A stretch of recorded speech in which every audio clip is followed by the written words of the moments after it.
तुम्हारे लहजे में उर्दू का इंतखाब नहीं, यही सबब है कि लहजे में जी जनाब नहीं। हाँ, ये आगे के लोग कुछ बोल रहे हैं, इसी तरह से सुन लेंगे जैसे आगे के लोग सुन रहे हैं, तो कलेजा नहीं कलेजी निकाल कर रख देंगे आपके सामने।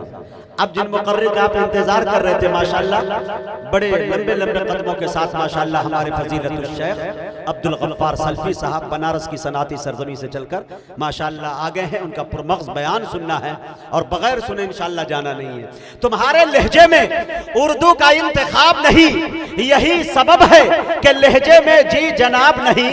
शेर सुनाना यह चाह रहा था कि जरा सी बात पे तुम क्यों उठा कर ले आए, जरा सी बात पे तुम क्यों उठा कर ले आए, अरे कलामे पाक है स्कूल की किताब नहीं। जरा सी बात पे तुम क्यों उठा कर ले आए, कलामे पाक है स्कूल की किताब नहीं। हमें मिटाने की जिद में वो ये भी भूल गया, अमा चराग बुझते हैं फूकों से आफताब नहीं। हमें मिटाने की जिद में वो ये भी भूल गया, अमा चराग बुझते हैं फूकों से आफताब नहीं। बड़े अच्छे अंदाज में आप सुन रहे हैं। एक शेर और समाप्त कर ले, क्योंकि शेख बहुत तेजी में आए हैं तो थोड़ा सांस लेना भी जरूरी है कि नहीं। एक शेर आपके हवाले कर दूं, माँ के हवाले से। कितने हजरात हैं जो अपनी माँ से मोहब्बत करते हैं, दोनों हाथों को उठाइए माशाल्लाह। और कितने हजरात हैं जो अपनी सास से उससे ज्यादा मोहब्बत करते हैं, हाथ उठाइए। वो पहले वाला हाथ था जो बाद वाला जुमला मैंने कहा है कि नहीं। अब एक शेर पढ़ता हूं, देखे हजरात, ये मेरा तजुर्बा है कि जब भी कभी सफर से जाता हूं तो सफर में साथियों के साथ खा लिया, दुकान वगैरह कहीं भी खा लिया, वालदा शाम में कहती है बेटा खा ले, मैं कहता हूँ मेरा पेट भरा हुआ है, फिर भी जिद करती है। बहुत जिद के बाद मैं कहता हूँ अम्मी एक रोटी ले आइएगा, वालदा मेरी लाकर 4 रोटी देती है। ये मामला मैंने बरसों देखा, पता चला कि वालदा से मांगता एक हूँ, 4-5 ये रोटी क्यों ला के देती है। शायर शेर बनाता है, अगर अच्छा हो तो मुझे बता दीजिएगा कि लरसते जिस्म पर सुस्ती जरा सी भी नहीं आई, लरसते जिस्म पर सुस्ती जरा सी भी नहीं आई, मैं जब तक घर नहीं लौटा उसे झपकी नहीं आई। लरसते जिस्म पर सुस्ती जरा सी भी नहीं आई, मैं जब तक घर नहीं लौटा उसे झपकी नहीं आई। हमेशा एक रोटी मांगने पर 4 देती है, अरे बुढ़ापा आ गया माँ को मगर गिनती नहीं आई। हमेशा एक रोटी मांगने पर 4 देती है, बुढ़ापा आ गया माँ को मगर गिनती नहीं आई। आइए मेरे दोस्तों, हम यहां से बड़ी तेजी के साथ मुसाफत तय करते हैं, बनारस की अदबी सरजमी पे चलते हैं। वहां जाते ही दरियाए सुखन में गोता लगाते हैं, गोता लगाते ही एक सदफ निकालते हैं। सदफ का जब मुंह खोलते हैं तो उसमें एक प्यारे खतीब का नाम निकलता है, जिसे दुनिया फजीलतुल शेख जनाब हजरत मौलाना अब्दुल गफ्फार सल्फी के नाम से दुनिया याद करती है। मैं दावे के साथ एक बात कह सकता हूं कि मेरे दोस्तों जहां भी जाते हैं जलसे पे छा जाते हैं, जलसे को लूट लेते हैं। अगर जलसा लूटने पर कानून कोई सजा नाफिज कर देती तो मेरा दावा है कि इस वक्त उम्र कैद की सजा शेख काट रहे होते। मैं बड़े अदब के साथ शेख से गुजारिश कर रहा हूं कि शेख तशरीफ लाए और अपनी कीमती बातों से हम सामईन को नवाजे। साहिबा खाना बदोशों के हवाले कर दे, ये घना पेड़ परिंदों के हवाले कर दे, अरे ठंडे मौसम में भी सड़ जाता है बासी खाना, अरे बच गया है तो गरीबों के हवाले कर दे। मन यहदिहिल्लाहु फला मुदिल्ल लहु व मन युद्लिल फला हादिय लहु व अशहदु अल्ला इलाहा इल्लल्लाहु वहदहु ला शरीक लहु व अशहदु अन्न मुहम्मदन अब्दुहु व रसूलुहु। या अय्युहल्लज़ीना आमनुत्तक़ुल्लाह हक़्क़ तुक़ातिही वला तमूतुन्न इल्ला व अंतुम मुस्लिमून। या अय्युहन्नासुत्तक़ू रब्बकुमुल्लज़ी ख़लक़कुम मिन नफ़्सिन वाहिदा व ख़लक़ मिन्हा ज़ौजहा व बत्त मिन्हुमा रिजालन कसीरन व निसाअ वत्तक़ुल्लाहल्लज़ी तसाअलून बिही वल अरहाम इन्नल्लाह कान अलैकुम रक़ीबा। या अय्युहल्लज़ीना आमनुत्तक़ुल्लाह वक़ूलू क़ौलन सदीदा युस्लिह लकुम अअमालकुम व यग़फिर लकुम ज़ुनूबकुम व मन युतिइल्लाह व रसूलहु फ़क़द फ़ाज़ फ़ौज़न अज़ीमा। अम्मा बअदु फ़इन्न खैरल हदीस किताबुल्लाह व खैरल हदी हदी मुहम्मदिन सल्लल्लाहु अलैहि वसल्लम व शर्रल उमूरि मुहदसातुहा व कुल्ल मुहदसतिन बिदअह व कुल्ल बिदअतिन ज़लालह व कुल्ल ज़लालतिन फिन्नार। अऊज़ु बिल्लाहि मिनश शैतानिर रजीम। बिस्मिल्लाहिर रहमानिर रहीम। ज़हरल फ़सादु फ़िल बर्रि वल बहरि बिमा कसबत अयदिन नास लियुज़ीक़हुम बअदल्लज़ी अमिलू लअल्लहुम यरजिऊन। इस अज़ीमुश्शान कॉन्फ्रेंस के सदर मोहतरम, नाज़िम इजलास, स्टेज के ऊपर रौनक अफरोज उलमाए किराम, मुहतरम बुजुर्गों, नौजवान भाइयों, पर्दा नशीन माओ और बहनों, प्यारे बच्चों,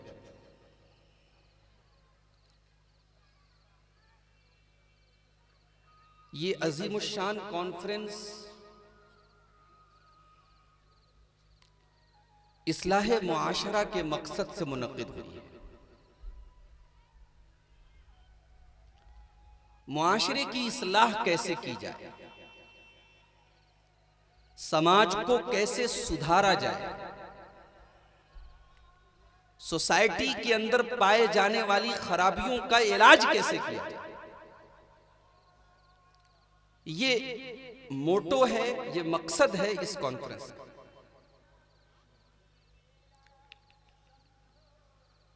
और ऐसा नहीं कि ये कॉन्फ्रेंस कोई इकलौती कॉन्फ्रेंस है।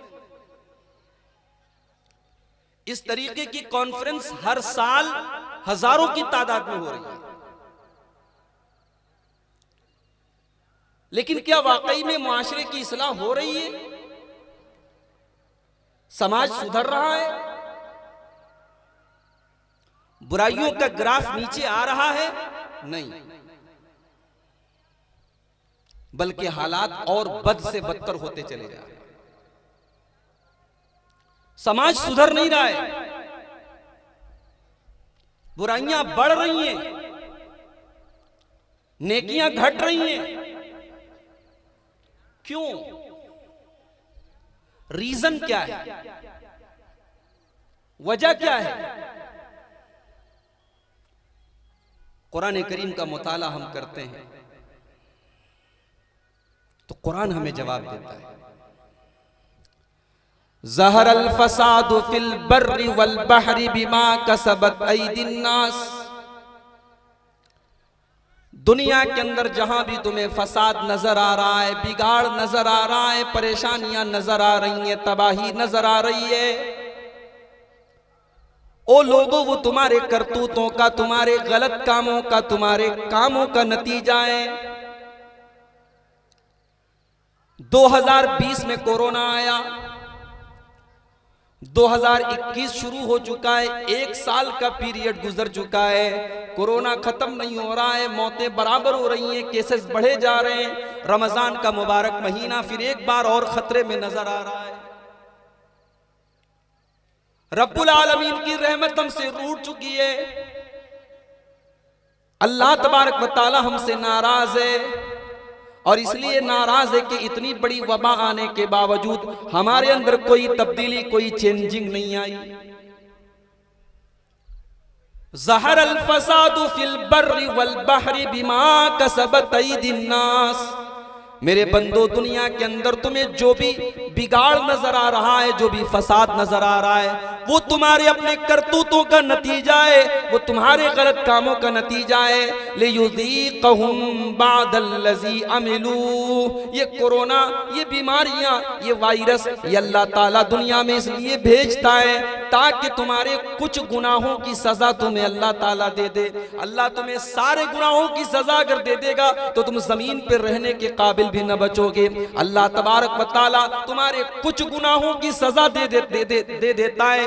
लियुज़ीक़हुम बादल्लज़ी अमिलू लअल्लहुम यरजिऊन, ताकि तुम अल्लाह की तरफ रुजू करो। लेकिन हम रुजू नहीं कर रहे हैं मेरे भाई। 1 साल का पीरियड गुजर गया, अपनी आंखों से हमने सैकड़ों हजारों को मरते हुए देखा। पूरी दुनिया ठप हो गई, मस्जिदों के दरवाजे बंद हो गए, खाने काबा का तवाफ रुक गया, हज मनसूख हो गया, उम्रा मनसूख हो गया। इतनी बड़ी तबाही पूरी इंसानी तारीख में हमने शायद न देखी हो। मगर मेरे प्यारे भाइयों, हमारे दिल की सख्ती पर कोई असर न पड़ा, हमारी बदामालियों पर कोई असर न पड़ा। जैसे ही लॉकडाउन खत्म हुआ, शराब के अड्डे फिर से आबाद हो गए, जिना के अड्डे फिर से आबाद हो गए, मुसलमान फिर से सूद और ब्याज खाने लगा। मस्जिदों में अब भी सन्नाटा है, कुरान से अब भी हम दूर हैं, अल्लाह के दीन से अब भी हम दूर हैं। हमारे अंदर कोई कमी, हमारे अंदर कोई तब्दीली नहीं आ पाई।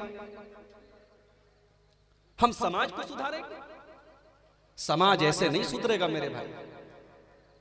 याद रखो मेरे प्यारे भाइयों, मेरी प्यारी माओ बहनों, समाज को सुधारना है, मुआशरे की इस्लाह करना है तो सबसे पहले हमें और आपको अपनी इस्लाह करनी होगी।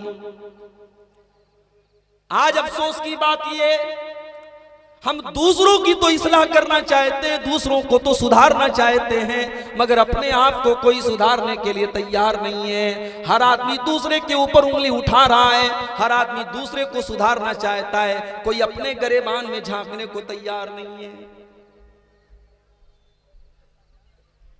बाप नमाजी है, 5 टाइम का नमाज का पाबंद है बाप, रात में ऐशा की नमाज पढ़ने बाप जा रहा है, बेटा मोबाइल पे गेम खेल रहा है, बेटा मोबाइल पर लगा हुआ है। बाप को इतनी भी तौफीक नहीं होती कि बेटे से कह दे बेटा नमाज का टाइम है, चल तू भी नमाज पढ़। मां रात में तहज्जुद की नमाज पढ़ रही है, बेटी किसी गैर महरम लड़के से मोबाइल के ऊपर बातें कर रही है। माँ को एक बार भी इस बात की तौफीक नहीं होती कि अपनी बेटी को भी तहज्जुद की नमाज की आदत डलवाए, अपनी बेटी को कम से कम फजर की नमाज में उठाए, अपनी बेटी को कोई गलत काम करता हुआ देख करके रोकने की कोशिश करे।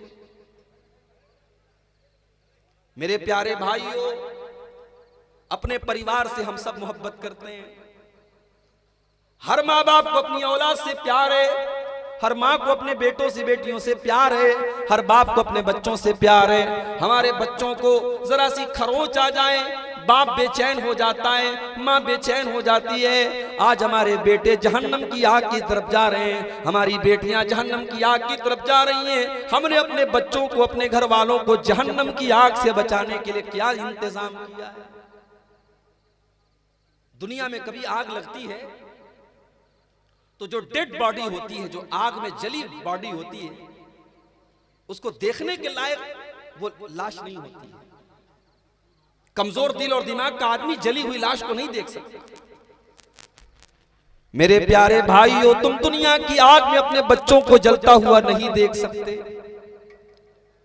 तुम दुनिया की आग में अपनी बेटी और अपने शौहर, अपनी बीवी को तुम जलता हुआ नहीं देख सकते, तो जहन्नम की आग में अपने परिवार को जाता हुआ तुम कैसे देख सकते हो? मेरा रब कुरान में कहता है, या अय्युहल्लज़ीना आमनू कू अनफुसकुम व अहलीकुम नारा, ऐ ईमान वालो, अपने आप को और अपने घर वालों को जहन्नम की आग से बचाओ।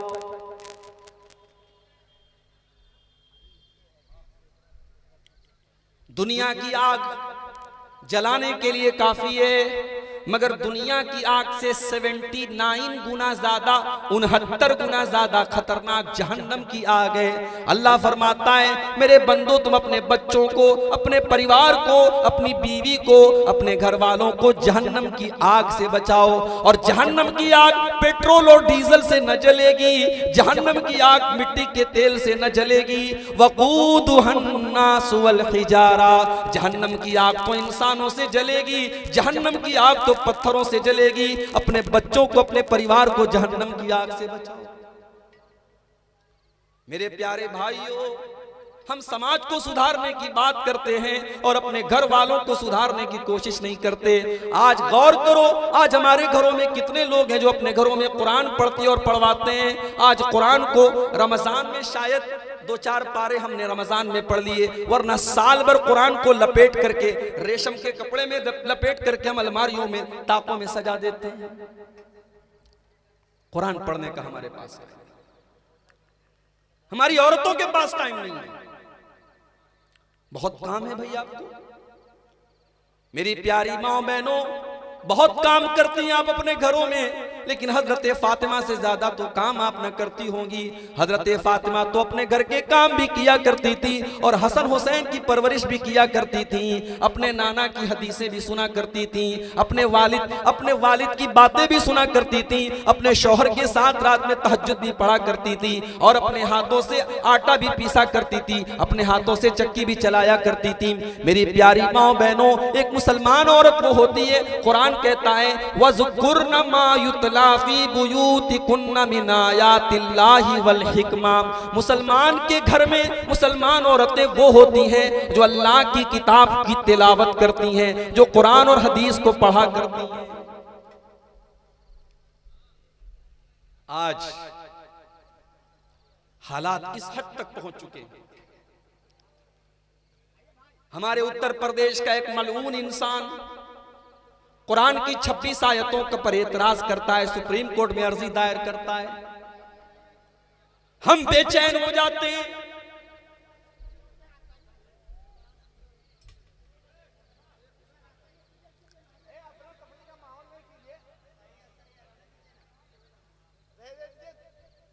हेलो, जो जहां है उन्हें वहीं रहने दीजिए, अफरा तफरी का माहौल पैदा मत कीजिए।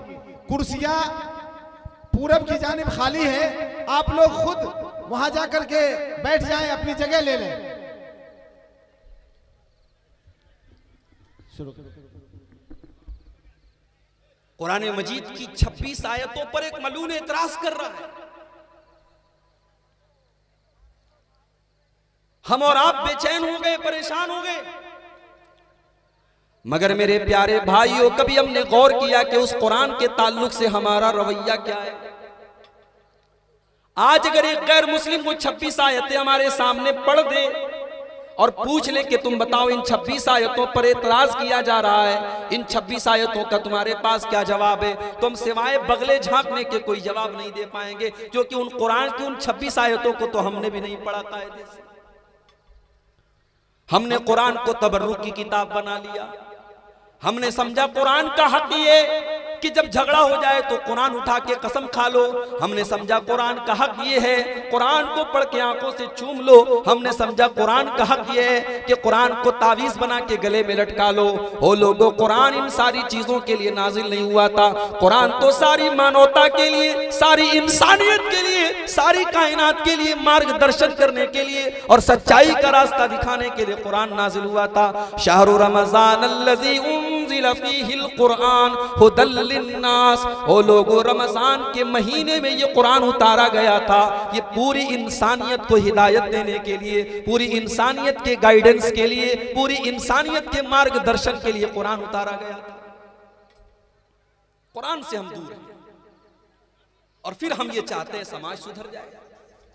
समाज ऐसे नहीं सुधरेगा मेरे भाई। इस कुरान के साथ हमें अपना ताल्लुक जोड़ना पड़ेगा। कयामत का दिन होगा, अल्लाह की बारगाह होगी, अल्लाह के प्यारे रसूल अल्लाह की बारगाह में हमारी और आपकी शिकायत करेंगे, कहेंगे वक़ाल रसूल या रब्बी इन्न कौमी इत्तखज़ू हाज़ल कुरआन महजूरा। ऐ अल्लाह, मेरी कौम ने कुरान को छोड़ दिया था। ऐ मेरे रब, मेरी कौम ने कुरान को तर्क कर दिया था। ऐ अल्लाह, मैं अपनी कौम से परेशान हूं, मेरी कौम ने कुरान की कद्र नहीं की। आज हमारे घरों में कुरान नहीं पढ़ा जाता। समाज सुधरे तो कैसे सुधरे? मेरी प्यारी माओ बहनों, आप अगर चाहें तो घर के माहौल को बना भी सकती हैं और आप चाहें तो बिगाड़ भी सकती हैं। एक औरत अगर चाहे तो बेनमाजी शौहर को नमाजी बना सकती है। एक औरत अगर चाहे तो शराबी शौहर की शराब छुड़वा सकती है। भाई फिरौन बहुत बड़ा जालिम था, फिरौन बहुत बड़ा जालिम था, मगर अपनी बीवी की बात तो फिरौन भी मान गया। याद करो जब मूसा अलैहिस्सलाम फिरौन के महल के पास, उनकी मां ने जब उनको संदूक में डाल करके पानी में डाला और वो संदूक तैरते तैरते फिरौन के महल के पास पहुंचा, फिरौन की बीवी ने अपने बरामदे से देखा, अपनी लौंडियों को, अपनी नौकरानियों को भेजा, जाओ उस संदूक को लेकर के आओ। फिरौन की बीवी के सामने जब वो संदूक खोला गया, उस संदूक के अंदर एक प्यारा सा, एक सोहना सा, एक मोहना सा बच्चा था। ये कौन बच्चा था? ये मूसा अलैहिस्सलातु वस्सलाम थे। फिरौन की बीवी ने उस बच्चे को अपनी गोद में लिया और अपने शौहर से कहने लगी कि ये कुर्रतु ऐनिन ली वलक, ऐ मेरे शौहर, ऐ फिरौन, ये बच्चा हमारी आंखों की ठंडक है। ला तक़्तुलू, ऐ मेरे शौहर, आपने बहुत सारे बच्चों को कत्ल करवाया है, मगर इस मासूम बच्चे को तू कत्ल न करवाना, हम इसे अपना बेटा बना करके पालेंगे, हम इसे अपना बच्चा बना करके पालेंगे। फिरौन बहुत बड़ा जालिम था, मगर बीवी की बात नहीं काटी उसे, मान गया बीवी की बात। जो दुनिया के सामने पत्थर है, बीवी के सामने मोम बन गया। मेरी प्यारी माओ बहनों, अल्लाह ताला ने वो कमाल आपको दिया है, वो ताकत आपको दी है कि आप पत्थर को मोम बना सकती हैं, बेनमाजी को नमाजी बना सकती हैं। आज अगर औरतें ठान लें हमें अपने घर के माहौल को सही करना है, घर का माहौल सही हो जाएगा और इंशाअल्लाह उसके बाद पूरा समाज सही हो जाएगा। इसीलिए आप गौर करें, अल्लाह के प्यारे नबी से पूछा गया अय्युन निसाई खैर, ऐ अल्लाह के नबी सबसे बेहतरीन औरत कौन सी होती है? नबी अकरम ने फरमाया अल्लती तसुर्रुहु इज़ा नज़र, सबसे बेहतरीन औरत वो होती है कि शौहर जब बीवी की शक्ल देखे तो शौहर खुश हो जाए। बीवी हो तो ऐसी हो, शौहर टेंशन में, तकलीफ में, दर्द में, कारोबार की उलझन है, बाहर की उलझन है, घर में आया, बीवी का मुस्कुराता हुआ चेहरा देखा, उसकी उलझन दूर हो। बीवी ऐसी होनी चाहिए, बीवी ऐसी नहीं होनी चाहिए। शौहर बेचारा कहीं है, ये फोन करके कहती है अरे आपकी माँ ने ये कह दिया, आपकी बहन ने ये कह दिया, वो अपनी टेंशन में अपने दुखड़े सुना रहे।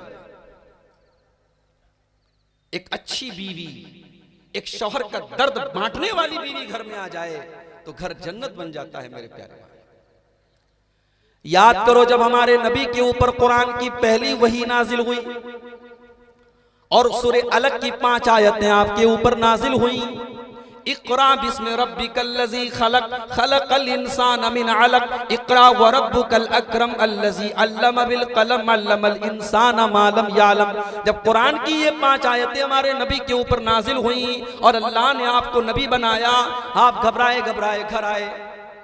आप गर्मी का मौसम था लेकिन आप कांप रहे थे, आपको सर्दी महसूस हो रही थी। आपने कहा खदीजा मुझे सर्दी महसूस हो रही है, ज़म्मिलूनी ज़म्मिलूनी, ऐ खदीजा जल्दी से कोई कंबल लाओ, कोई चादर लाओ, मुझे ठंडक लग रही है, मुझे सर्दी लग रही है।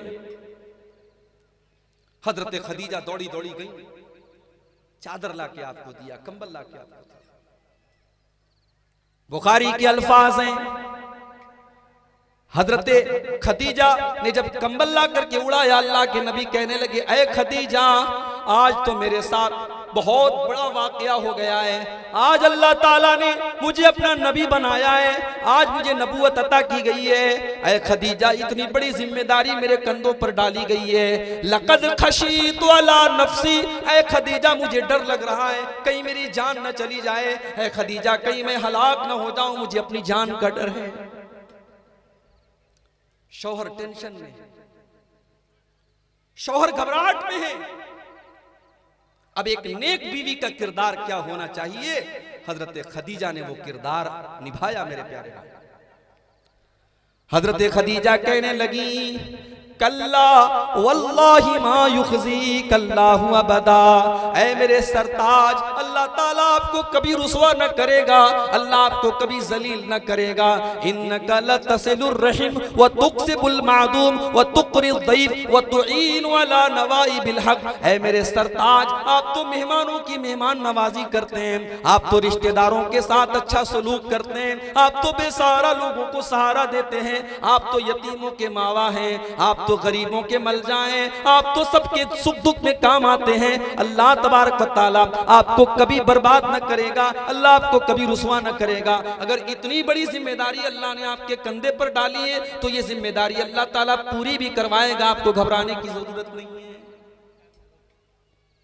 हजरत खदीजा के ये अल्फाज अल्लाह के प्यारे नबी के सीने पर बर्फ बन करके उतरे और अल्लाह के नबी को सुकून मिल गया। ऐसी बीवी अगर घर में आ जाए, घर जन्नत बन जाता है मेरे भाई।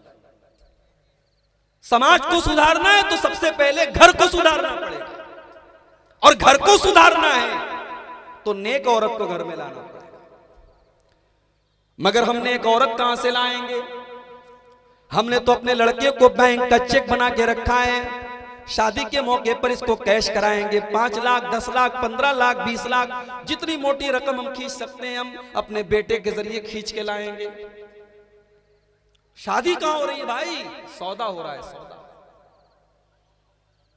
आप तो बहुत खुश हो गए, आपके घर में 5 लाख कैश आ गया।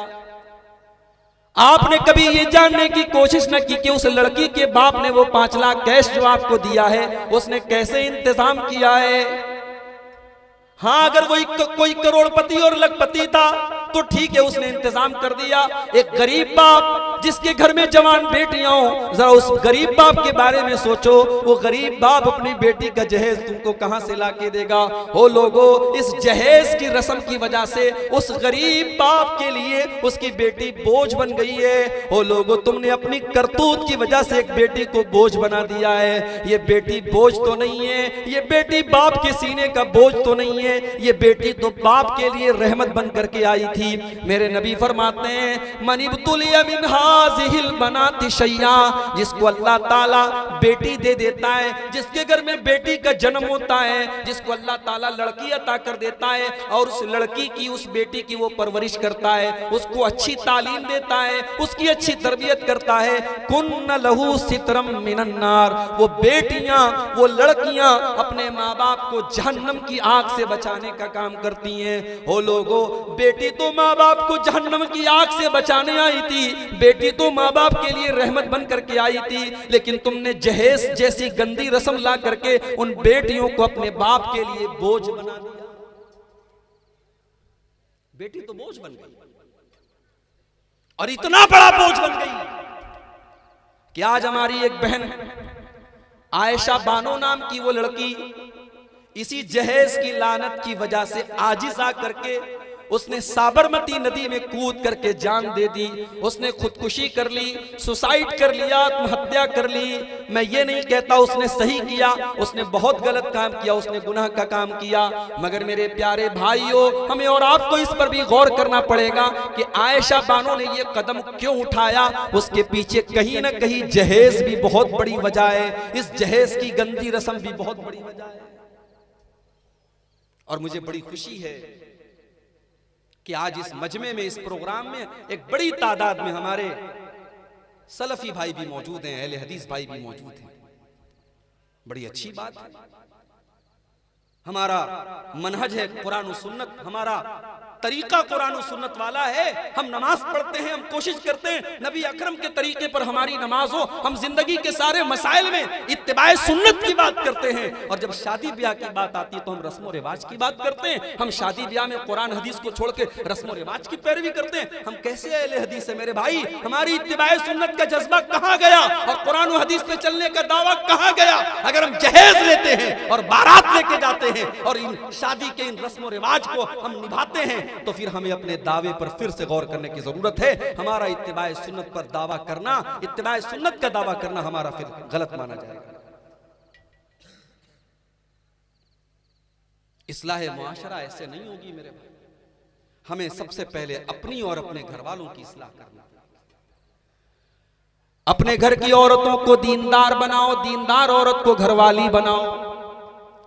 नबी अकरम फरमाते हैं तुन कहुल मरातो ले अरबईन, जब एक औरत की शादी होती है तो 4 चीजें लड़की के अंदर देखी जाती हैं। ले मालिहा वले हसबिहा वले जमालिहा वले दीनिहा। औरत का माल भी देखा जाता है, खानदान भी देखा जाता है, खूबसूरती भी देखी जाती है और दीनदारी भी देखी जाती है। फज़फर बिज़ाति दीन, नबी अकरम ने फरमाया कि ओ लोगों तुम दीनदार औरत को अपने घर में बीवी बना करके ले आओ, कामयाब हो जाओ। मैं आ रहा था आपके यहाँ, मुझसे किसी ने कहा मौलवी साहब बेपर्दगी पर भी बोलिएगा, बहुत बेपर्दगी है हमारे इलाके में। मेरी प्यारी माओ बहनों, ये जिस्म आपको अल्लाह ताला ने जो दिया है, ये जिस्म किसी की अमानत है। इस जिस्म को किसी गैर मर्द के सामने जाहिर करने की आपको इजाजत नहीं है। आपको घर के बाहर बेपर्दा निकलने की इजाजत नहीं है। आप जलसे में जाएं, तकरीर में जाएं, यहां तक के नमाज के लिए जाएं, वहां पर भी आपको बेपर्दा जाने की इजाजत नहीं है। अल्लाह के प्यारे नबी यहां तक फरमाते हैं अगर कोई औरत मस्जिद में आकर के नमाज पढ़ती है लेकिन खुशबू लगा करके मस्जिद में आती है, अल्लाह के प्यारे नबी फरमाते हैं उसकी नमाज अल्लाह ताला के कबूल नहीं की जाती। वो खुशबू लगा करके आई है, पर्दे में है, नकाब में है, पूरा जिस्म ढका हुआ है, सिर्फ खुशबू लगा करके आई है और किसी गलत काम के लिए नहीं, नमाज के लिए मस्जिद में आई है। लेकिन अल्लाह के नबी फरमाते हैं लम तुक़बल लहा सलात, उसकी नमाज कबूल नहीं की जाती। मेरी प्यारी माओ बहनों, ये पर्दा कोई आपके लिए पाबंदी नहीं है, ये पर्दा आपके लिए कोई बोझ नहीं है। ये पर्दा तो आपको सिक्योरिटी देता है, ये पर्दा तो आपको इज्जत देता है। अल्लाह कुरान में कहता है या अय्युहन नबी कुल अज़वाजिका व बनातिका व निसाइल मोमिनीन, ऐ नबी अपनी बीवियों से भी कह दीजिए, अपनी बेटियों से भी कह दीजिए और तमाम मुसलमान औरतों से कह दीजिए युदनीन अलैहिन्ना मिन जलाबिबिहिन्ना, जब वो अपने घर से निकलें तो अपने ऊपर चादर डाल लें, अपने ऊपर जिल्बाब डाल लें, अपने आप को किसी कपड़े के अंदर पर्दे में कर लें। जब वो पर्दा करके घर से निकलेंगी, कुरान कह रहा है, ये मौलवी की बात नहीं है, ये किसी आलिम का फतवा नहीं है, ये कुरान की आयत है, सूरह अहज़ाब की आयत है। अल्लाह फरमाता है ऐ नबी अपनी मोमिना औरतों से कह दो जब वो घर से निकले तो पर्दे में निकला करें। ज़ालिका अदना अन युरफ़ना फला युज़ैन, ये पर्दा उनकी पहचान बन जाएगा, ये पर्दा, ये नकाब, ये उनका जिस्म जो ढका रहेगा, ये दुनिया वालों के लिए एक निशान बन जाएगा कि ये इज्जत वाली लड़की है, ये पर्दा वाली लड़की है, ये शर्म वाली लड़की है, और कोई मन चला आपको छेड़ने की कोशिश भी नहीं करेगा। ये पर्दा आपको प्रोटेक्शन देता है। 1000 रुपए का मोबाइल होता है, तुम जैसे तैसे रख लेते हैं, लेकिन 50,000 का आईफोन होता है तो हम उस पर स्क्रीन गार्ड लगवाते हैं, बेहतरीन कवर लगवाते हैं, उसके बाद पॉकेट में भी रखते हैं तो संभाल के रखते हैं, कहीं दब ना जाए, कहीं टूट ना जाए। क्यों? 50,000 का मोबाइल है। मुसलमान औरत तो उस 50,000 से भी ज्यादा कीमती, 50 लाख से भी ज्यादा कीमती, तू अनमोल दौलत है, तुझे अल्लाह ने पर्दे में रहने का हुक्म दिया है। तू घर से निकले तो पर्दे में निकले। और इतना ही नहीं, कुरान तो यहां तक कहता है कि जब औरत चले जमीन पे और उसके पांव में पायल भी हो तो कुरान कहता है कि वला यज़रिबना बिअरजुलिहिन्ना लियुअलम मा युखफीना मिन ज़ीनतिहिन्ना। ऐ मुसलमान औरतों, जब तुम पायल पहन करके जमीन पे चलो तो धीरे धीरे चलो, हालांकि तुम घर में चल रही हो, लेकिन अगर तुम जोर जोर से जमीन पे पैर मारोगी तो तुम्हारे पायल की झनकार गैर मर्दों के कानों तक पहुंचेगी।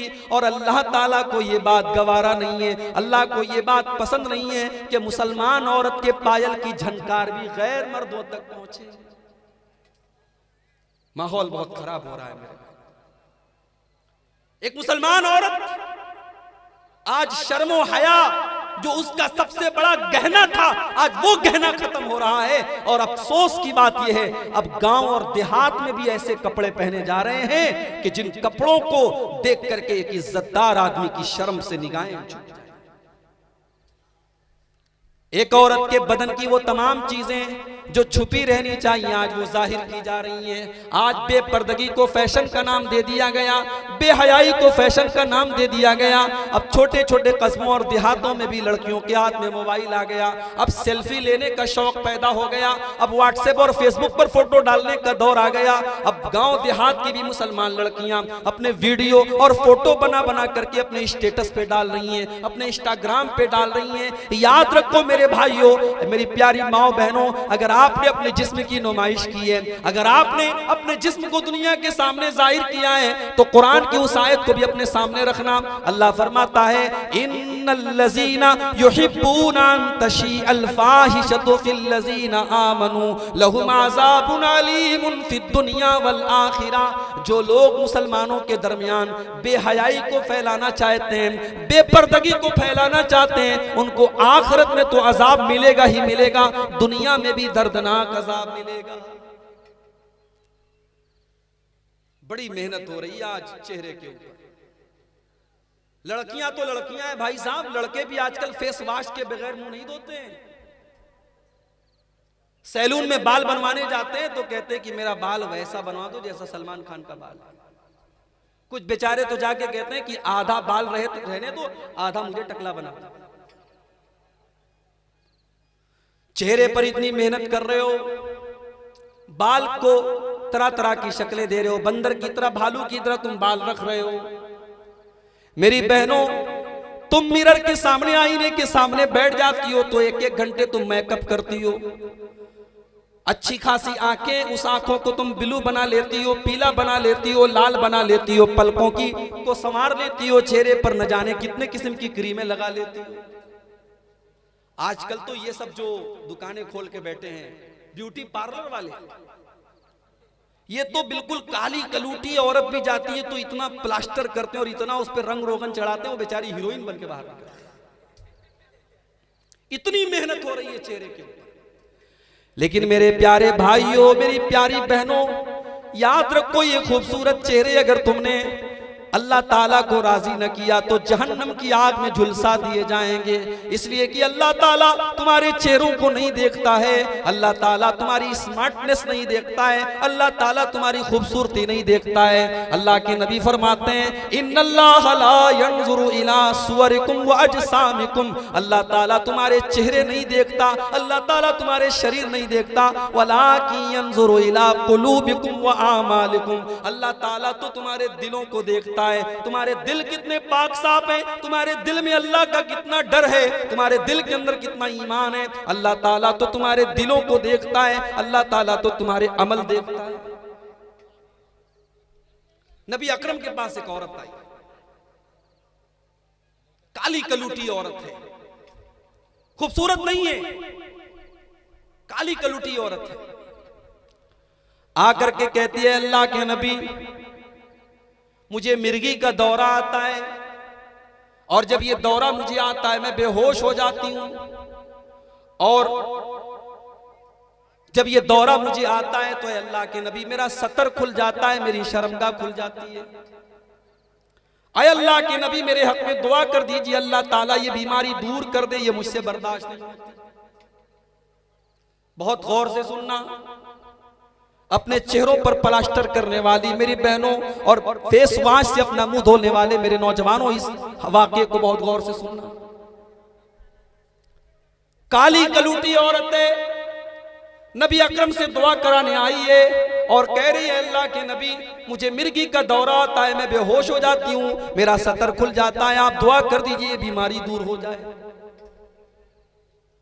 नबी अकरम फरमाते हैं इन शिअति दअउतु लकी, अगर तुम चाहती हो मैं दुआ कर दूंगा तुम्हारी बीमारी ठीक हो जाएगी। व इन शिअति सबरती, लेकिन अगर तुम सब्र करो और इस बीमारी पर बर्दाश्त कर लो, इस बीमारी पर सब्र कर लो, फलकियल जन्नह, तुम्हें गारंटी देता हूं तुमको जन्नत मिलेगी। अब उस औरत के सामने दो रास्ते हैं, इतनी खतरनाक बीमारी है, लेकिन नबी दुआ कर देंगे बीमारी खत्म हो जाएगी। लेकिन अगर बीमारी को बर्दाश्त कर लेती है तो नबी कह रहे हैं जन्नत मिलेगी। उस औरत ने गौर किया, सोचा ये सौदा महंगा नहीं है, कहती ऐ अल्लाह के नबी अगर इस बीमारी को बर्दाश्त करने पर मुझे जन्नत मिल रही है, मैं जन्नत पाने के लिए बीमारी बर्दाश्त करने को तैयार हूं। ऐ अल्लाह के नबी मैं सब्र कर लूंगी, मैं बर्दाश्त कर लूंगी, मुझे आप मत दुआ कीजिए मेरे लिए, मगर एक छोटी सी रिक्वेस्ट है। ऐ अल्लाह के नबी जब ये दौरा मेरे ऊपर आता है, मेरा सतर खुल जाता है, मेरा जिस्म खुल जाता है और गैर मर्दों की निगाहें मेरे जिस्म पर पड़ जाती हैं। ऐ अल्लाह के रसूल बीमारी तो बर्दाश्त है, दौरा तो बर्दाश्त है, तकलीफ तो बर्दाश्त है, बेपर्दगी बर्दाश्त नहीं है, बेहयाई बर्दाश्त नहीं है, मेरे जिस्म के ऊपर किसी गैर की नजर पड़े ये बर्दाश्त नहीं है। ऐ अल्लाह के नबी आप बीमारी के हक में दुआ न करें, लेकिन इतनी दुआ कर दें कि अल्लाह ताला जब ये दौरा मेरे ऊपर आए तो मेरे जिस्म की नुमाइश ना हो, मेरा जिस्म ना खुले, मेरा सतर ना खुले। नबी अकरम ने दुआ कर दी, औरत वहां से चली गई। सहाबा कहते हैं किसी को जन्नती औरत देखना हो तो इस औरत को देख लो, खूबसूरत नहीं है, जन्नती है, क्योंकि दिल के अंदर हया है, दिल के अंदर शर्म है, दिल के अंदर गैरत है, दिल के अंदर अल्लाह का डर है। आज हमारे चेहरे बड़े खूबसूरत हैं, हमारे बाल बड़े खूबसूरत हैं, हमारा कपड़ा बहुत खूबसूरत है, मगर दिलों के अंदर अल्लाह का खौफ नहीं है, दिलों के अंदर दुनिया की मोहब्बत है, दिल के अंदर हसद है, दिल के अंदर हिर्स है, दिल के अंदर लालच है, दिल के अंदर दुनिया भर की गंदगियां भरी। हजरत बिलाल को देखो, ये कोई हैंडसम और स्मार्ट तो नहीं थे, काले कलूटे थे, हबशा के रहने वाले थे, नबी अकरम पर ईमान लाए। इनके मालिक ने इनको जानवरों की तरह सताना शुरू किया। अरब की तपती हुई रेत पर बिलाल को लिटा देता और बिलाल के सीने पर एक गर्म पत्थर भी रख देता और अपने पैर से बिलाल को दबा करके कहता कि ऐ बिलाल इस तपती हुई रेत पर तेरे सीने की चर्बियां झुलस रही हैं और पिघल रही हैं। ऐ बिलाल ये तकलीफ और ये टॉर्चर मैं तुझे देना बंद कर दूंगा, बस एक बार तू जुबान से ये इकरार कर ले मोहम्मद का दीन झूठा है और मोहम्मद जो दीन लेकर के आए वो गलत है और जिन 360 बुतों की हम इबादत करते हैं वो सही है। तू इस्लाम को छोड़ दे बिलाल, हम तुझे सताना छोड़ देंगे। ओ लोगो, बिलाल का चेहरा खूबसूरत नहीं है, बिलाल हैंडसम और स्मार्ट तो नहीं है, मगर बिलाल के सीने में जो धड़कने वाला दिल है, उस दिल के अंदर अल्लाह का कितना डर है, उस दिल के अंदर अल्लाह की कितनी मोहब्बत है, उस दिल के अंदर कितनी तौहीद है। बिलाल उस गर्म पत्थर के नीचे से बिलाल की जुबान से दबी दबी आवाज निकल रही है। बिलाल कह रहा है अहद अहद, मेरा अल्लाह एक है, मेरा माबूद एक है। ऐ उमैया इब्ने खल्फ, ऐ मेरे मालिक तू मुझे लाख सता ले, मुझे तकलीफ दे दे, मगर मैं तौहीद को छोड़ने को तैयार नहीं हूं, मैं अल्लाह ताला की इबादत को छोड़ने को तैयार नहीं। दिल पर मेहनत करो मेरे भाई, दिल को साफ करो, दिल में अल्लाह का डर पैदा करो। इब्राहीम अलैहिस्सलातु वस्सलाम अल्लाह की बारगाह में दुआ करते हैं, कहते हैं अल्लाह वला तुखज़िनी यौम युबअतून, ऐ अल्लाह मुझे क़यामत के दिन तू जलील न करना, ऐ अल्लाह तू मुझे क़यामत के दिन रुसवा न करना। यौम ला यनफ़उ मालुन वला बनून, क़यामत के दिन न माल काम आएगा न औलाद काम आएगी, इल्ला मन अतल्लाह बिक़ल्बिन सलीम, क़यामत के दिन वही कामयाब होगा जो साफ सुथरा दिल लेकर के अल्लाह की बारगाह में आएगा। दिल पर मेहनत करो मेरे भाइयों, समाज सुधर जाएगा। मेरे प्यारे नौजवान साथियों, आज जरा अपनी अपनी जिंदगियों का जायजा लो।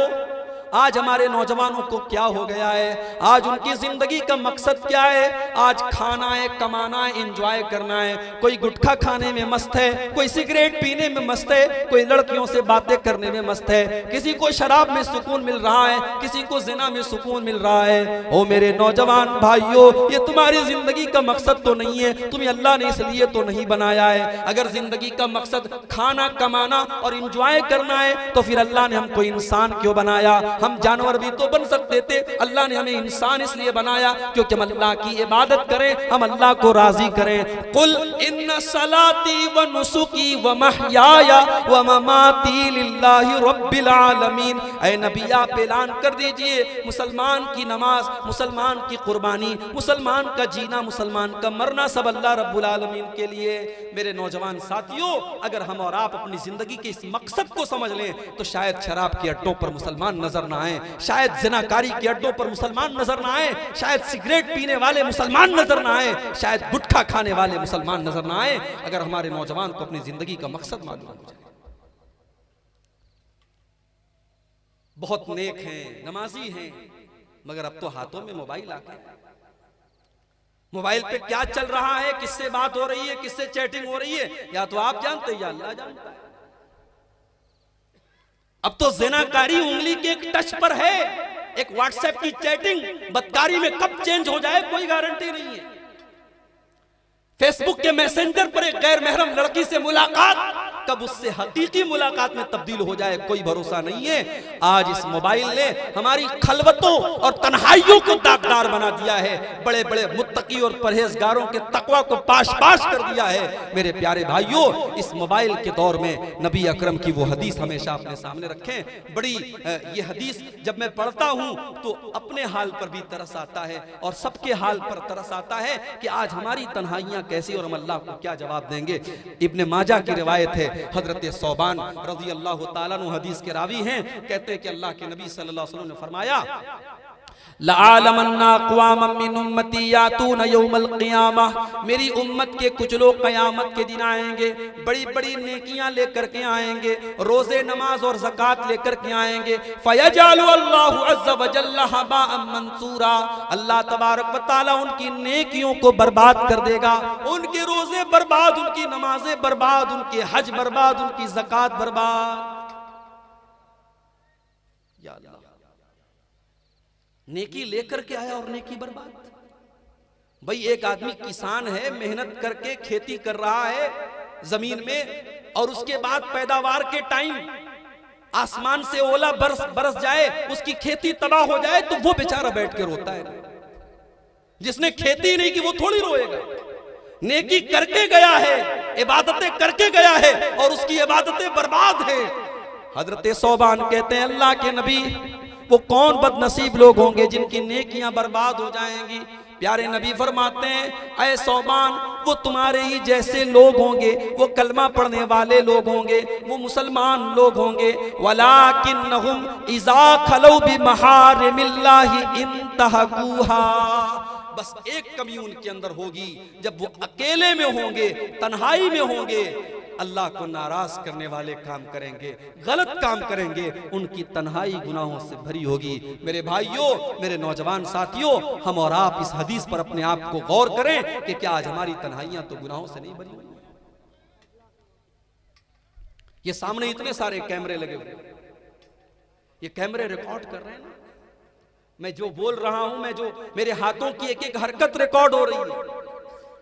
इसमें से हो सकता है कोई YouTube वगैरह पे किसी चैनल पे भी अपलोड हो जाए, बाद में आप देखेंगे तो पूरी तकरीर आपके सामने आ जाए। दुनिया के कैमरे में सारा कुछ रिकॉर्ड हो रहा है, मगर दुनिया का कैमरा यहां की चीजों को रिकॉर्ड नहीं कर पा रहा है।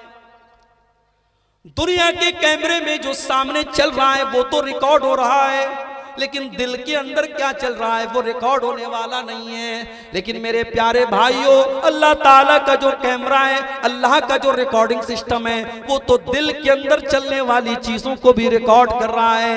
अल्लाह ने फरमाया, यालमु खाइनतल आयुनि वमा तुख्फिस सुदूर, ओ लोगों, तुम्हारा परवरदिगार तो तुम्हारी आंखों की चोरी को भी जानता है। जब तुम रास्ता चलते हो तुम्हारी आंखें कहां कहां जा रही हैं, तुम्हारी आंखों की चोरी को भी अल्लाह जानता है। वमा तुख्फी सुदूर, और तुम्हारे सीने के अंदर क्या छुपा हुआ है, तुम्हारे दिलों के अंदर क्या छुपा हुआ है वो भी अल्लाह जानता है, वो भी रिकॉर्ड किया जा रहा है। दुनिया की अदालतों में हम झूठ बोल के भी बच जाते हैं, रिश्वत देख करके भी बच जाते हैं। चर्ब जबान आदमी है, अपनी जुबान के बल पे झूठा वकील है, अपनी जुबान के बल पे झूठा केस जीत जाता है। क्या अल्लाह की बारगाह में, अल्लाह की अदालत में भी ऐसा होगा? जी नहीं। अल-यौम नख्तिमु अला अफ़वाहिहिम व तुकल्लिमुना अयदीहिम व तशहदु अर्जुलुहुम बिमा कानू यक्सिबून। अल्लाह फरमाता है कयामत के दिन हम तुम्हारी जुबान के ऊपर मोहर लगा देंगे, तुम जुबान से कुछ भी नहीं बोलोगे। कयामत के दिन तो तुम्हारे हाथ गवाही देंगे, तुम्हारे पैर गवाही देंगे। मेरे नौजवान साथियों, जरा तसव्वुर करो, अल्लाह की अदालत में हमारे हाथ बताएंगे इन उंगलियों से हमने क्या क्या टच किया है और क्या क्या देखा है। हमारे पैर गवाही देंगे इन पैरों से हम चल के कहां कहां गए हैं, हाथ और पैर गवाही। जो ईयरफोन कानों में ठूसे रहते हो, बाइक चला रहा है तब भी ईयरफोन, कार चला रहा है तब भी ईयरफोन, ये फिल्मी गाने जो सुनते रहते हो ना, ये कान भी गवाही देगा। ये जो आंखों से नजारेबाजी करते हो, ये आंखें गवाही देंगी। हत्ता इज़ा मा जाऊहा शहीदा अलैहिम समउहुम व अबसारुहुम व जुलूदुहुम बिमा कानू यामलून। कयामत के दिन तुम्हारे कान भी गवाही देंगे, तुम्हारी आंखें भी गवाही देंगी, यहां तक कि तुम्हारी स्किन, तुम्हारे बदन की चमड़ी भी गवाही देगी। हमारे बदन की स्किन को भी अल्लाह ताला जुबान दे देगा, हमारा शरीर बोलेगा, हमारा बदन बोलेगा हमने जो पाप किए होंगे, जो गलत काम किए। मेरे भाइयों, जब तक ये डर हमारे दिल में पैदा नहीं होगा, समाज की इस्लाह नहीं हो सकती। और ये डर सहाबा के अंदर पैदा हुआ। सहाबा ने अपनी जवानियों को अल्लाह के दीन के लिए वक्फ कर दिया। नबी की एक हदीस सहाबा सुनते थे, एक मर्तबा नबी ने कोई बात कह दिया, सहाबा उसको सीने से लगा लेते थे। अल्लाह के नबी के एक सहाबी थे, उनका नाम था खुरैम अल-असदी। वो लंबे लंबे बाल रखा करते थे और कपड़ा उनका पायजामा टखने के नीचे रहा करता था। अबू दाऊद की रिवायत, अल्लाह के नबी को पता चला कि मेरे एक सहाबी के कपड़े टखने के नीचे रहते हैं और बाल बहुत लंबे रखते हैं। वो नबी अकरम ने अपने सहाबा से कहा, निअमर रजुलु खुरैमुन अल-असदी, खुरैम कितना बेहतरीन इंसान है, कितना अच्छा इंसान है। लौला तूलु जिम्मतिही, बस एक चीज की कमी है, उसके बाल थोड़े लंबे हैं। व इसबालु इजारही, और कपड़ा टखने के नीचे है। माफ कीजिए, सहाबे किराम रात भर तकरीरें नहीं सुनते थे, एक हदीस सुनी अमल कर लेते थे। खुरैम अल-असदी के कानों में नबी अकरम के ये अल्फाज पहुंचे कि नबी अकरम ने कहा कि मेरे बाल लंबे हैं और मेरे कपड़े टखने के नीचे रहते हैं। अबू दाऊद के अल्फाज हैं। उन्होंने कैंची उठाई और अपने बालों को छोटा किया और अपने कपड़ों को टखने के ऊपर किया, काट करके छोटा किया। नबी मेरे बारे में, नबी की जुबान से ये अल्फाज निकले हैं, मैं नहीं चाहता कि नबी की नजर में मैं नाराज हो जाऊं। एक और मिसाल देखो, अब्दुल्ला इब्न उमर रजी अल्लाह ताला, बहुत बड़े सहाबी, हजरत उमर के बेटे हैं, अल्लाह के नबी के साले भी हैं। इनकी बहन हजरत हफ्सा अल्लाह के नबी की बीवी हैं।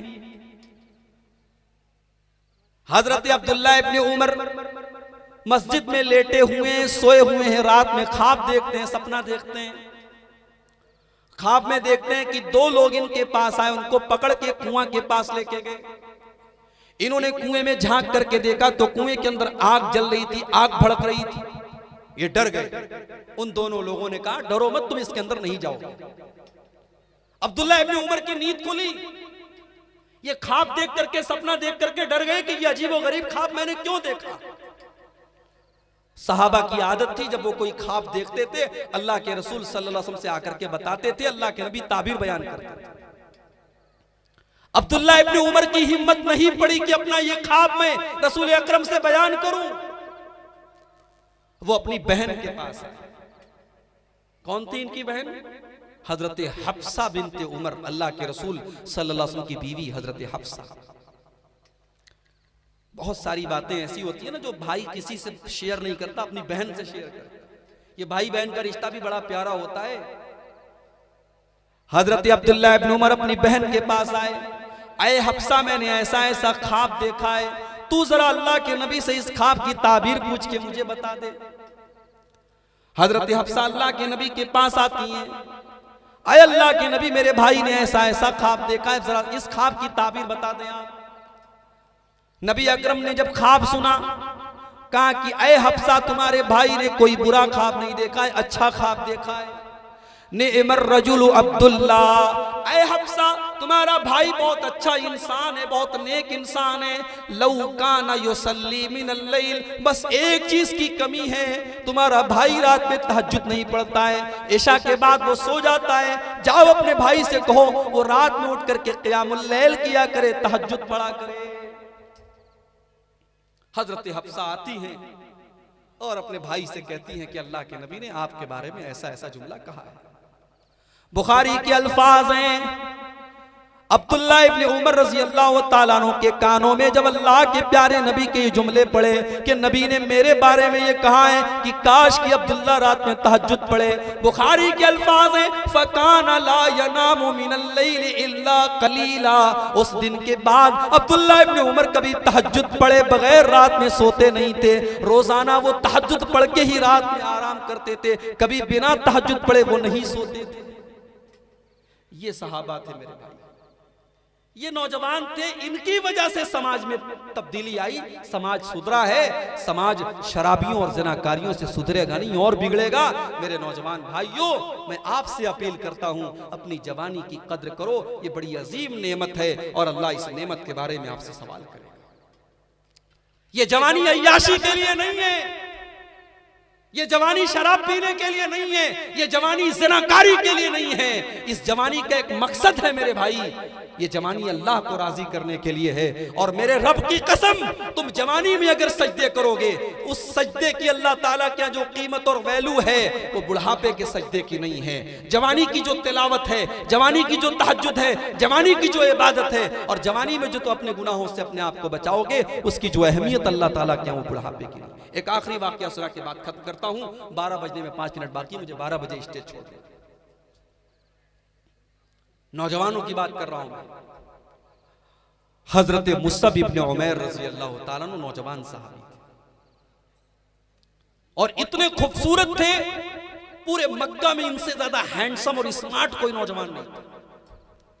और इतने फैशनेबल थे कि ये जो कपड़ा पहनते थे वो कपड़ा इंपोर्टेड होता था, मक्का का कपड़ा नहीं पहनते थे, बाहर का कपड़ा पहनते थे।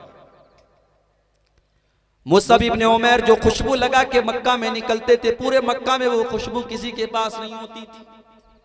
इतने शौकीन थे, इतने फैशनेबल थे।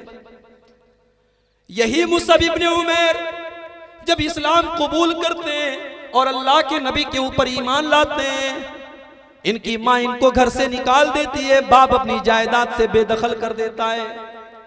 और सहाबा कहते हैं कि वही मुसअब इब्न उमैर जो कल तक मक्का की गलियों में सबसे खूबसूरत कपड़ा पहन करके चला करता था, आज पैबंद लगा फटा पुराना कपड़ा पहन करके मक्का की गलियों में वो मुसअब इब्न उमैर चलता है। सहाबा मुसअब इब्न उमैर को देख करके ठंडी सांसें भरते हैं और कहते हैं, हाय ये वही मुसअब है जो मक्का का सबसे खूबसूरत और सबसे फैशनेबल नौजवान था। आज दीन की बात आती है, दीन का काम करने का मामला आता है, हमारा नौजवान पीछे हट जाता है। नबी के सहाबा में गौर करो तो नबी ने इस्लाम का जो पौधा लगाया है, उस पौधे को अपने खूने जिगर से सींचने में सबसे ज्यादा किरदार अगर अदा किया है तो नौजवानों ने किया है मेरे भाई। अल्लाह के नबी मुसअब इब्न उमैर को एक जिम्मेदारी सौंपते हैं, अय मुसअब इब्न उमैर तुम्हें मदीना जाना है और मदीना जा करके इस्लाम की तबलीग करना है, तुम्हें मदीना में एक माहौल बनाना है। मुसअब इब्न उमैर मदीना पहुंचे और बड़ी हिकमत के साथ, बड़ी मोहब्बत के साथ उन्होंने इस्लाम की तबलीग करना शुरू किया और कुछ ही टाइम में पूरे मदीना में सैकड़ों लोग इनके हाथों पर इस्लाम कबूल कर लेते हैं। बाद में जब अल्लाह के प्यारे नबी मदीना पहुंचे, मुसअब इब्न उमैर रज़ी अल्लाह तआला अन्हु हर मौके पर अपने नबी के साथ रहे। जब गज़वे उहुद का मौका आया, हजरत मुसअब इब्न उमैर सहाबे किराम के साथ इस गज़वे में शामिल हुए और लड़ते लड़ते शहीद हो गए। मेरे प्यारे भाइयों, मेरे नौजवान साथियों, मैं आपकी तवज्जो चाहता हूं, ये आखिरी बात बयान कर रहा हूं। मुसअब इब्न उमैर गज़वे उहुद में जब शहीद हुए, उनका इंतकाल हुआ, तो जो वो वरासत छोड़ के गए अपने पीछे, तो सिर्फ एक चादर वो अपने पीछे छोड़ करके गए। जो आदमी इस्लाम लाने के पहले करोड़पति बाप का बेटा था और मक्के का सबसे खूबसूरत नौजवान था, सबसे बेहतरीन कपड़ा पहनने वाला था, आज इस्लाम लाने के बाद हालात ये हैं, गज़वे उहुद में शहीद होते हैं, सिर्फ एक चादर छोड़ के जाते हैं। जब हजरत मुसअब इब्न उमैर को कफनाया जाने लगा, बुखारी के अल्फाज हैं, वो चादर इतनी छोटी थी कि उनके पूरे बदन को वो चादर ढांकने के लायक नहीं थी। उनके सर को ढांपा जाता था तो पैर खुल जाता था, पैर को ढांका जाता था तो सर खुल जाता था।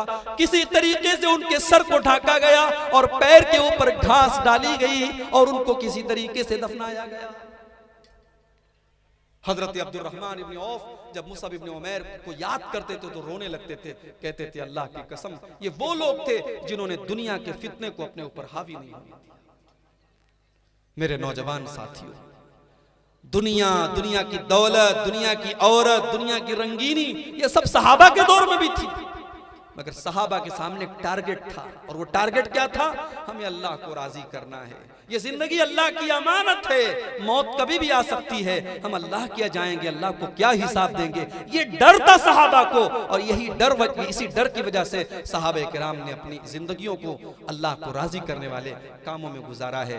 मेरे नौजवान साथियों, ये चंद बातें थी मैंने अपनी बहनों के ताल्लुक से भी कुछ बातें अर्ज की हैं। चूंकि मेरे साथ मजबूरी ये है कि अभी प्रोग्राम खत्म करके मुझे यहाँ से पटना जाना है, 4 बजे मेरी वहाँ ट्रेन है और मेरे पास वक्त बहुत कम है। हालांकि जलसे के मुंतज़मीन की ख्वाहिश थी मैं और थोड़ी देर आपके सामने खिताब करूँ, लेकिन चूंकि लंबा सफ़र करना है, मैं बड़ी माजरत के साथ अपनी गुफ्तगू ख़त्म कर रहा हूँ। हमारे बाद उस्ताद की हैसियत रखते हैं शेख खुर्शीद मदनी हफ़िज़हुल्लाह हैं, शेख अब्दुल्ला सालिम चतुर्वेदी हैं, और भी दीगर उलमा हैं, उनके खिताबात आप इंशाअल्लाह समाअत करेंगे।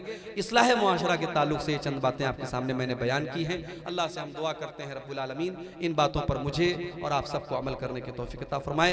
रब्बुल आलमीन हमारे नौजवानों की इस्लाह फरमाए, हमारी ख़वातीन की इस्लाह फरमाए। जिस मकसद के तहत आज की ये कॉन्फ्रेंस मुनक्किद की गई है, अल्लाह ताला उस मकसद में हम सबको खरा उतरने की तौफीक दे।